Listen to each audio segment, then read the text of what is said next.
My new Karen neighbor tried to destroy my water line in the middle of a winter storm, but I caught her on camera, so I'm about to destroy her life instead. So I received notice in October that my apartment was raising my rent by $200 in a single year, starting in December. I like renting, genuinely, because I can just call them and say something's broken, and then I come home and it's fixed. I've never had a problem, but a 20% rise in rent in 1 year is ridiculous. The morning I opened the rent increase notice, I happened to see a cute manufactured home with a for sale sign on my way to work. I pulled it up on my phone and called the realtor. This was Monday. She indicated the sellers didn't want it shown until Wednesday, and we scheduled a showing. I put in an offer the next day, and they accepted 10 minutes later. Yay for me, I guess. Signed and closed 10 days later. It was an incredibly easy transaction and process, and that made me very happy. Well, on my move-in day in early November, the retiree neighbor on my left approached me while I was helping the movers with my stuff, and the first words out of her mouth were, "Are you going to do anything about these leaves that keep blowing into my yard from yours?" Eventually, it came to a head when I told her, "I understand that you like to keep your lawn tidy. Can you at least try to understand that I have been working 60 and 70-hour weeks while moving and I am doing my very best?" The property management company that runs the park straight up told me I was in the clear and not in violation of anything. I've had no contact with her since she realized I'm not going to capitulate to her. This most recent Friday, when we had frigid temperatures and high winds in the evening, I flushed my toilet and realized it wasn't refilling. I tested my taps, no water.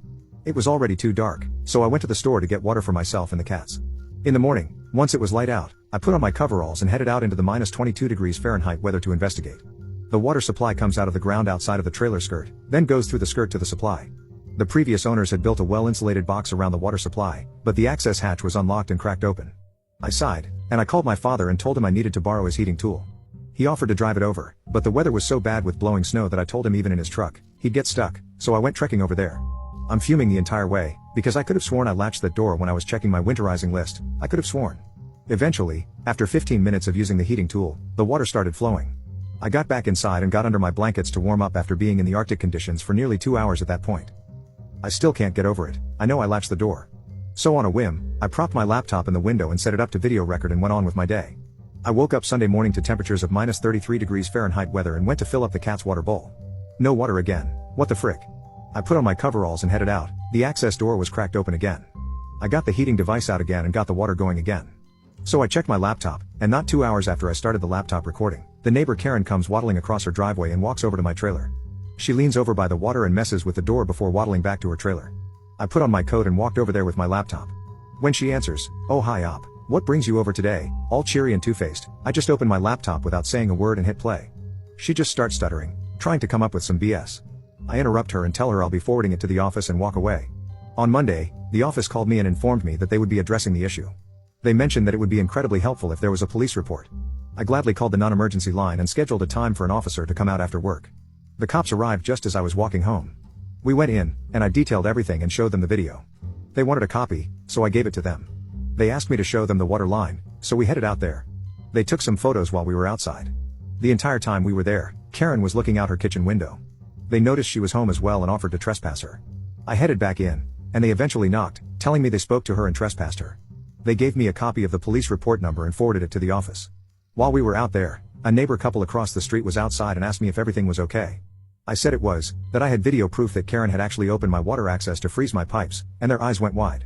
Their cover over the water line was also removed, broken off, and his water line froze too on Friday, and the repairs were broken again on Saturday.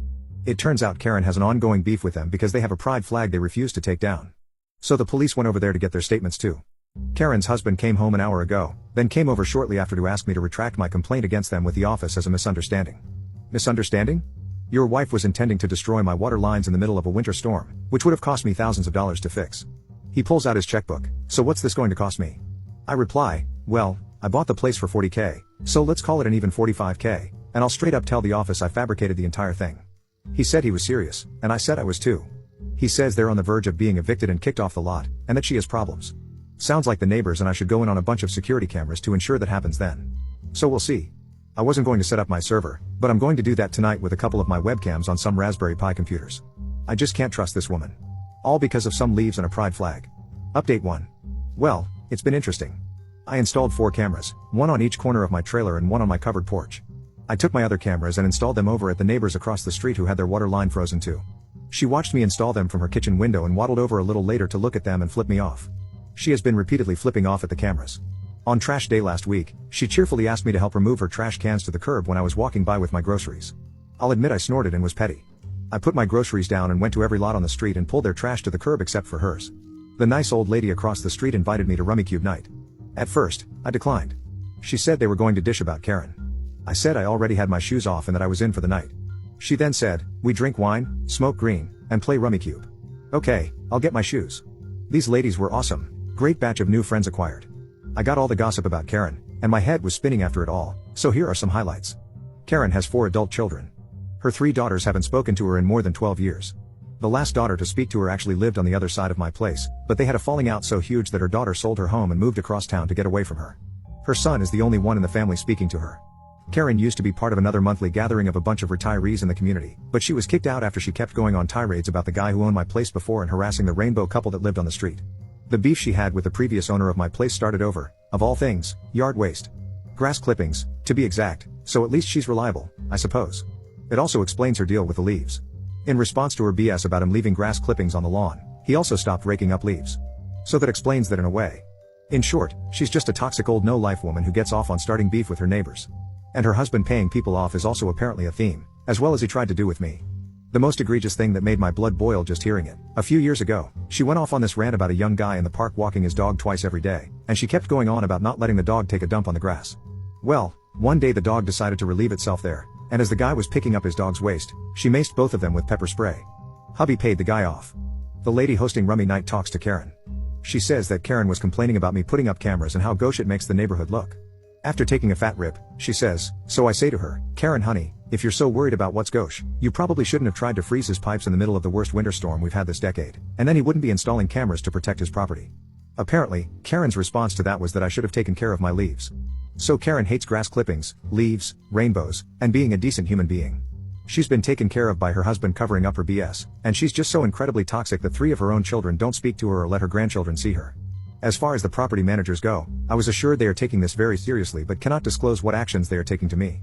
Fortunately, Karen can't help herself from gossiping or throwing herself under the bus, and after another fat rip, the Rummy host told me that she received a letter from their lawyers with a correct or quit notice that any more complaints will result in an eviction. So yeah. I'm looking forward to seeing how long she can last before getting evicted, but not as much as I'm looking forward to hosting these awesome old ladies this Friday. I'm going to teach them how to play Settlers of Catan.